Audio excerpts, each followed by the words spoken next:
Bonjour à tous. Je voudrais d'abord remercier le comité d'organisation de la Société marocaine de chirurgie de m'avoir invité à faire cette présentation, plus particulièrement le professeur Houra et mon beau-frère, le professeur Mohsin. Pendant qu'on discutait, on avait discuté sur les sujets, ce qu'on faisait, et puis il m'a parlé de l'enquête qu'il y avait actuellement au Maroc sur l'hernie inguinale. Et il m'a demandé si de faire participer de notre pratique au CHU de Montpellier. Moi, je suis anesthésiste réanimateur, je ne suis pas chirurgien. Donc, la cure de l'hernie inguinale, c'est quelque chose de très très fréquent. C'est considéré comme une chirurgie banale, en tout cas vu du côté anesthésique. C'est pas de la grosse chirurgie. Donc, en France, il y en a à peu près 150 000 par an. C'est essentiellement des hommes. J'ai vu beaucoup de célioscopies, mais en pratique, c'est plus la Liechtenstein qui est réalisée à 90%, et la célioscopie représente à peu près 10%, et c'est un peu ce qu'on fait dans notre centre. Donc tout à l'heure, dans la discussion, on a un peu parlé des nerfs, c'est ce qui nous sert pour faire de l'anesthésie loco-régionale, et ces nerfs sont importants à repérer, parce que ça va être responsable de la douleur chronique, on verra plus tard. Donc les patients sont soit hospitalisés en hospitalisation classique, soit en ambulatoire. Alors en France, en 2008, l'hospitalisation ambulatoire représentait que 20%, alors qu'aux États-Unis, c'était plus de 80%. Et dans les pays nordiques, ça représentait pareil, 80-90%. Aujourd'hui, on est passé à plus de 70% avec la tarification à l'activité. Et puis, on travaille beaucoup sur l'ambulatoire. Et la majorité l'hernie inguinale, elle est essentiellement réalisée en ambulatoire, ce qui a un peu modifié nos pratiques pour l'anesthésie de l'hernie inguinale. Alors au Maroc, peut-être que l'enquête nous dira tout à l'heure ce qui est fait. Donc 3 types d'anesthésie pour la cure de l'hernie inguinale: l'anesthésie générale, l'anesthésie rachidienne, et puis l'anesthésie loco-régionale, le TAP-bloc ou le bloc inguinal et ilio-hypogastrique. Donc aujourd'hui, on fait essentiellement du TAP-bloc. J'ai vu pour l'hernie inguinale bilatérale, vous faisiez aussi du TAP-bloc en Belgique. Donc on fait de plus en plus de TAP, plus que de l'anesthésie générale. Donc si moi je dois me faire opérer d'une hernie inguinale, qu'est-ce que j'aimerais ? J'aimerais ne pas avoir mal après la chirurgie. J'aimerais rentrer chez moi rapidement, reprendre le travail, surtout si je travaille en libéral, pas au bout d'un mois, refaire du sport, et puis j'aimerais pas que ça récidive. Donc la non-reprise d'activité professionnelle, ça c'est une étude qui est un peu ancienne, mais danoise.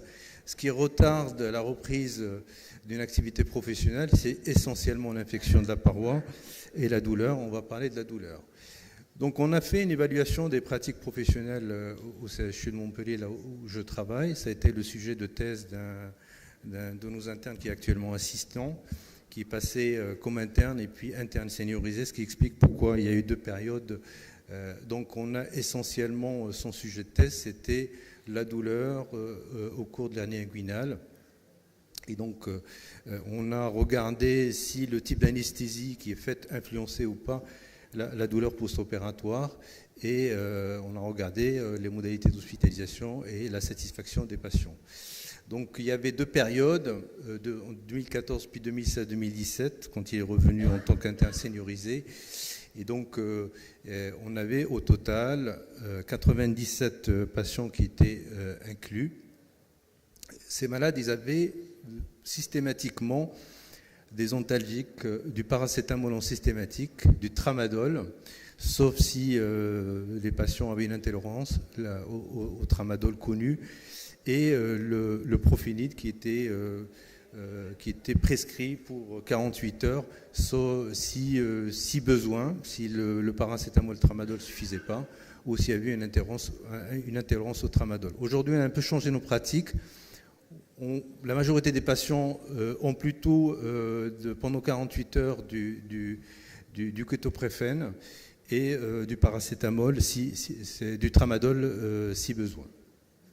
Donc, il y avait 97 patients, il y avait 90 hommes, 8 femmes, donc 90% d'hommes. Il y avait autant d'hernie inguinale que gauche. Et comme on travaille au CHU, on a la moitié des malades qui étaient ASA 2, ASA 3, ce qui peut expliquer aussi la prise en charge anesthésique qui est différente dans les cliniques où ils ont essentiellement du patient ASA 1. Vous êtes chirurgien, je vous ai rappelé la classification ASA. La voie d'abord célioscopique. On fait très peu de célioscopie dans notre centre. Il y a un seul chirurgien qui fait de la célioscopie et fait de la TAP. Ça représente 8%. 67% des patients avaient de l'anesthésie générale, dont 32% seuls. Et 35% avaient de l'anesthésie générale associée à un TAP bloc.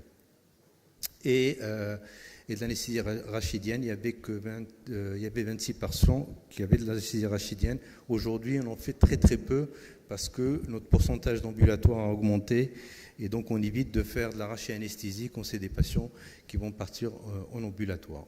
Donc l'ambulatoire dans notre centre, ça représente 70%. Les objectifs, c'est d'être au-dessus de 80%.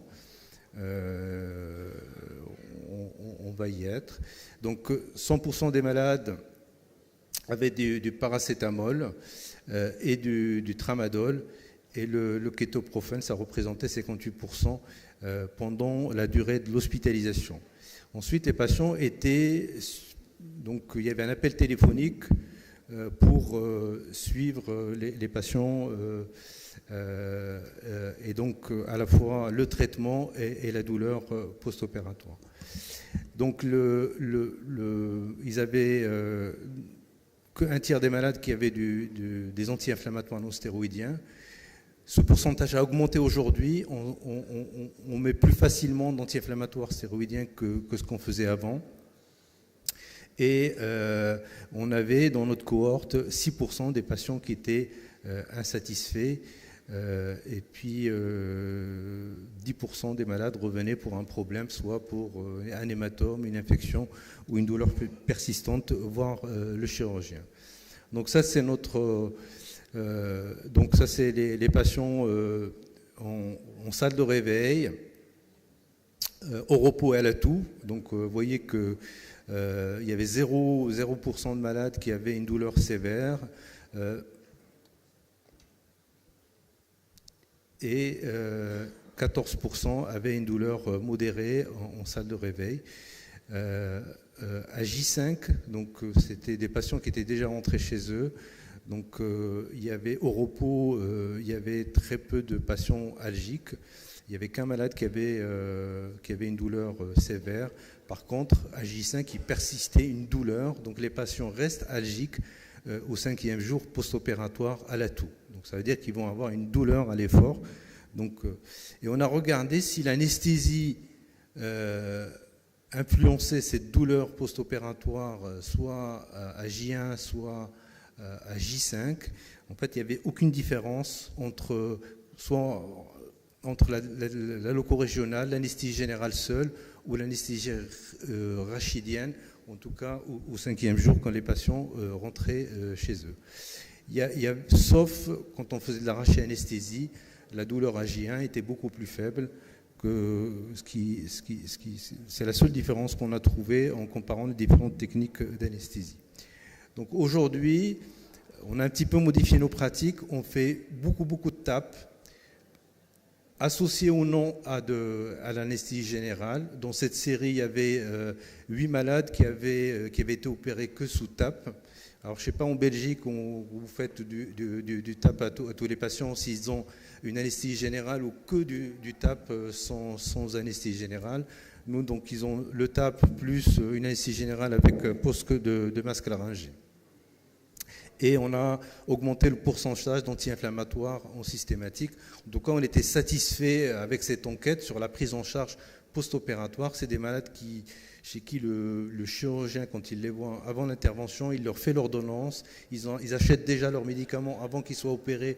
Comme ça, le jour de sortie, ils ne vont pas à la pharmacie ou aller chercher les traitements.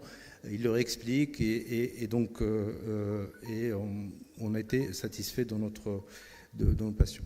Alors pour la douleur chronique, la définition, c'est une douleur qui persiste au-delà de 3 mois. Et je pense qu'un patient qui a mal 1 mois après la chirurgie, on peut considérer qu'il a une douleur chronique. Donc quand on regarde cette méta-analyse, donc selon les études, ça va de 2% à 37%. 37%, c'est énorme.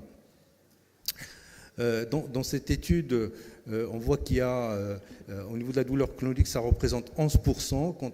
Quand on opère par la Liechtenstein versus en laparoscopie, la douleur chronique ne représente que 4%. Pareil dans ce papier du New England de 2004. Donc la douleur chronique, ça représentait quand même 14% et 10% quand on faisait de la cystoscopie. Et donc le risque de douleur chronique concerne un patient sur 10. Pour moi, c'est énorme d'avoir une douleur chronique après une intervention pour une hernie inguinale. Et donc, il y a des facteurs de risque qui sont décrits dans ce papier.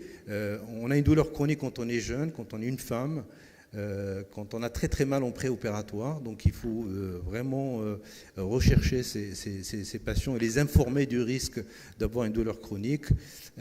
Quand la labor à ciel ouvert, on a un risque de douleur chronique. Certains patients avec un terrain psychoaffectif particulier. Et puis quand on fait des techniques avec tension, ça a été dit tout à l'heure, et sans prothèse. Là, en faisant la biblio, je suis tombé sur ce papier qui n'est pas encore publié, 23 études randomisées contrôlées, 5000 patients, parce qu'il y avait des questions, est-ce que la prothèse, est-ce que la plaque, ça peut engendrer des douleurs chroniques? En tout cas, la pose de prothèse n'augmente pas de risque de douleur chronique. Ça, c'est pas encore publié, c'est de 2018. Donc, la douleur chronique, il y a 2 types de douleurs, la douleur nociceptive et la neuropathique. Donc, tout à l'heure, il y a une discussion, est-ce qu'il faut couper ou pas les nerfs? Donc il y a des douleurs qui sont liées au fait qu'on a lésé des nerfs, il faut savoir les repérer. Ces malades-là doivent être réopérés. Donc quand on a une douleur neuropathique, on a souvent un point gâchette. C'est des douleurs épisodiques, contrairement aux douleurs nociceptives qui sont constantes. Et c'est des douleurs qui sont déclenchées par la marche, la position assise. Et puis le malade vous décrit des brûlures lancinantes.